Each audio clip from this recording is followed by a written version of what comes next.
नमस्कार, विद्या ऑफिशियलमध्ये सगळ्यांचं स्वागत आहे. तर आज आपण बनवणार आहोत ताकातलं पिठलं. त्यासाठी मी इथं घेतलेलं आहे हळद, कोथिंबीर, बेसन, ताक बनवून घेतलं आहे मी आणि मिरच्या आणि लसूण. तर हे सगळं साहित्य मी घेतलेलं आहे. तर आता आपण सुरुवात करूया. सगळ्यात आधी मी मिरच्या आणि लसूण हे मिक्सरमध्ये बारीक करून घेते आहे. तर असं जाडसरच ठेवायचं आपल्याला हे मिक्सरमध्ये बारीक केल्यानंतर. त्यानंतर मी ते बारीक करून घेतले आणि त्याच्यात एक बाऊलमध्ये आपल्याला बेसन टाकायचं आहे. बेसन टाकल्यानंतर आपल्याला लगेच त्याच्यामध्ये हळद टाकायची आहे. हळद टाकल्यानंतर आपल्याला त्याच्यामध्ये मीठ टाकायचं. या स्टेजला मीठ टाकायचं. तुम्ही नंतर पण टाकू शकता, तर तुमच्या अंदाजानुसार मीठ टाकू शकता. तर मी एवढं मीठ टाकलं आहे. त्यानंतर आपल्याला हे व्यवस्थित असं चमच्याने मिक्स करून घ्यायचं आहे. मिक्स झाल्यानंतर आपल्याला याच्यामध्येच लगेच आपलं जे काही आपण ताक बनवलेलं होतं ते टाकायचं आहे. 1 वाटी दही घेतलं होतं मी आणि त्याच्यामध्ये मी पाणी टाकलं आहे आणि थोडं थोडं करून मी ह्याच्यामध्ये हे ओतणार आहे. तर अशा पद्धतीने आपल्याला हे मिक्स करायचं आहे. आपल्याला ह्याच्या गुठळ्या नाही होऊन द्यायचे, व्यवस्थित असं हलवून घ्यायचं आहे. थोडं थोडं ताक टाकून आपल्याला हे मिक्स करायचं आहे.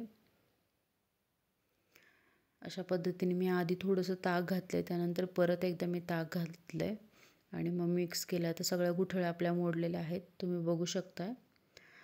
तर इकडे मी तेल तापत ठेवलं होतं. आपलं तेल तापले आता. तर आपण याच्यामध्ये टाकणार आहोत लगेच मोहरी.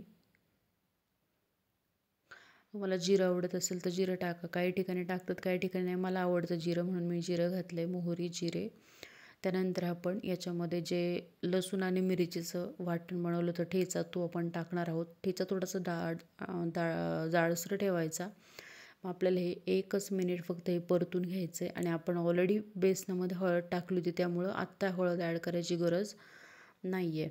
जसं तुम्ही तिकडे बेसनात पण करू शकता ॲड किंवा इथं पण करू शकता ॲड ह्या स्टेजला, बट मी बेसनात केलं आहे. ओके. त्यानंतर आपण जे बनवलेलं होतं ताक, बेसन वगैरे त्याचं मिश्रण आपण याच्यामध्ये टाकणार आहोत. ते पूर्ण आपल्याला व्यवस्थित कंटिन्यू हलवत राहायचं आहे आपल्याला, कारण जर नाही हलवलं तर याचे गोळे होऊ शकतात. तर त्यामुळे कंटिन्यू आपल्याला हलवत राहायचं आहे, मिक्स करायचं आहे. गुठळ्या या सगळ्या कंटिन्यू मोडायच्या ते आणि त्यानंतर थोडंसं पाणी टाकून परत एकदा मी हे मिक्स करणार आहे अशा पद्धतीने.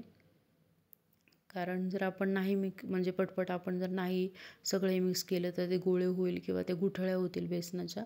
तर थोड्याफार गुठळ्या ठीक आहेत, पण जास्त गुठळ्यांचं मला तरी नाही आवडत.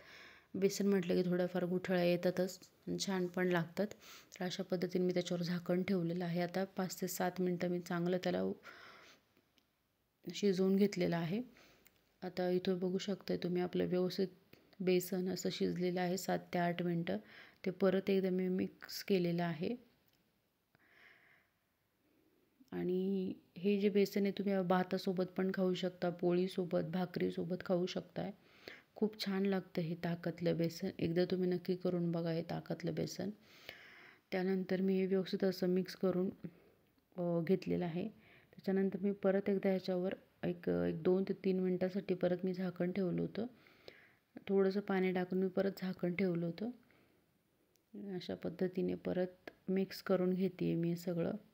त्यानंतर आता आपलं हे बेसन तयार आहे. आपण याच्यावर आता टाकणार आहोत गार्निशिंगसाठी कोथिंबीर.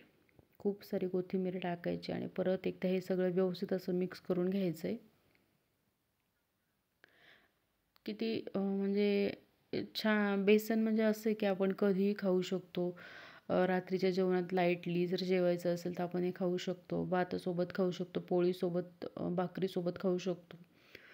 तर अशा पद्धतीचं बेसन, ताकातलं बेसन तुम्ही नक्की करून पहा आणि आवडल्यास मला लाईक, कॉमेंट करा. धन्यवाद.